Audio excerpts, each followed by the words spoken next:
یہ سب حضرت حسین علیہ السلام کے نواسہ رسول کے سامنے پیش آئیں، کیونکہ وہ پہاڑی سے دیکھ رہے تھے، اور انہوں نے جب یہ دیکھا تو حضرت قاسم علیہ السلام نے اپنے چچا کو آواز دی، ان کو پکارا۔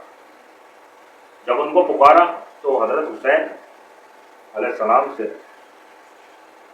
رہا نہیں گیا اور وہ نیچے لڑائی میں شریک ہوئے۔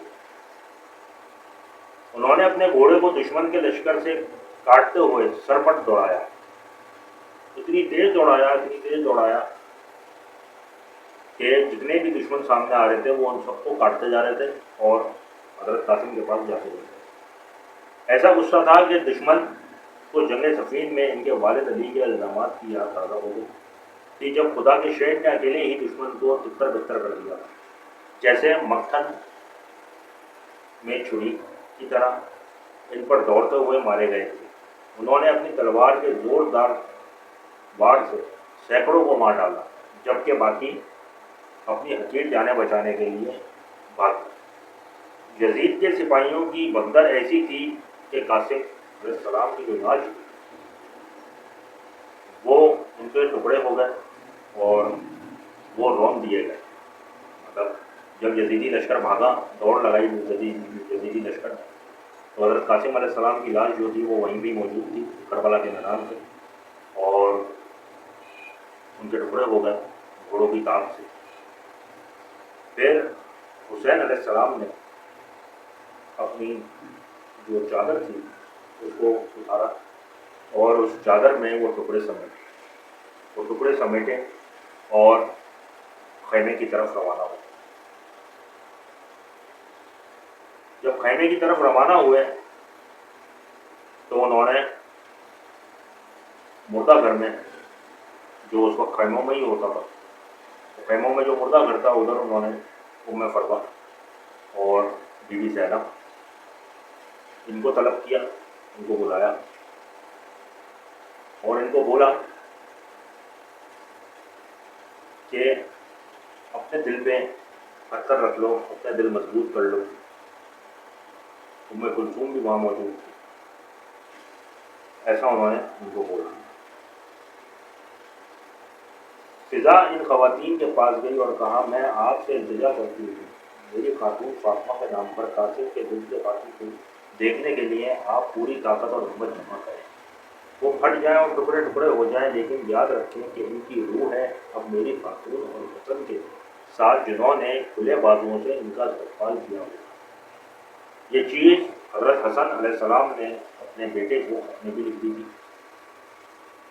اور یہ بات شاید آپ کو یاد ہو کہ کربلا کا جو واقعہ پچھلا گزرا ہے، جب حضرت امام حسین رضی اللہ تعالیٰ عنہ کا سر مبارک یزیدی لشکر لے کے جا رہا تھا، تو ایک پہاڑی کے اوپر ایک شعر لکھا ہوا تھا جس کو ایک پادری جو وہاں کا کرسچن تھا ان سے پوچھا بھی گیا تھا کہ یہ شعر کب کا لکھا ہوا ہے، اس کے معنی کیا ہے، وہ بھی میں نے آپ کو بتایا تھا۔ تو انہوں نے کہا تھا یہ شعر ابھی کا نہیں ہے، یہ میرے بزرگ پتہ نہیں کتنے سالوں سے وہ بات بتاتے آئے۔ تو مطلب کہ اللہ تعالیٰ نے اپنے نبی کو، اپنے پیغمبروں کو، اپنے انبیاء کو ہر چیز کے بارے میں پہلے سے ہی بتا دیا کہ کتنی شہادتیں ہوئیں ان کی، کیا ہوگا کیا نہیں ہوگا۔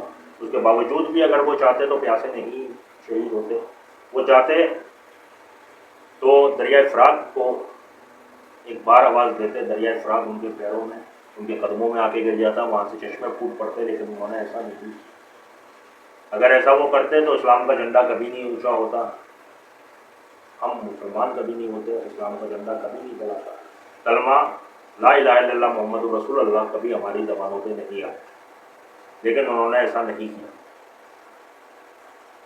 حسن کے ساتھ جنہوں نے کھلے بازوؤں سے ان کا استقبال کیا ہوگا، یہ کہہ کر ان کے چادر کھول کر لاش کو چھوڑا، زینب نے اپنے درد والے دل کو تھام لیا، کلثوم نے اپنا جھکتا ہوا سر تھاما، اور ام فروا نے چیخ کے ساتھ گر پڑی اور اس ماں کا دکھ کوئی قلم نہیں بتا سکتا، کوئی کتاب نہیں بتا سکتی، کوئی بھی نہیں بتا سکتا جو اس وقت اس ماں کو بھی تھی، جس نے یہ سوچا تھا کہ اس کا بیٹا دولہا بنے گا، اس کی شادی ہوگی، اور وہ جنگ کے میدان میں چلا گیا تھا دولہا بن کے۔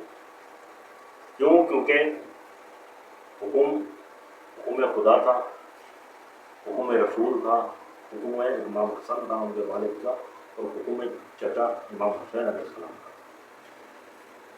یہ سارے منظر جو کربلا کی سرزمین قاسم کی وفات پر خواتین کی آہوں اور بچوں کی نوع فریاد سے ہوئی.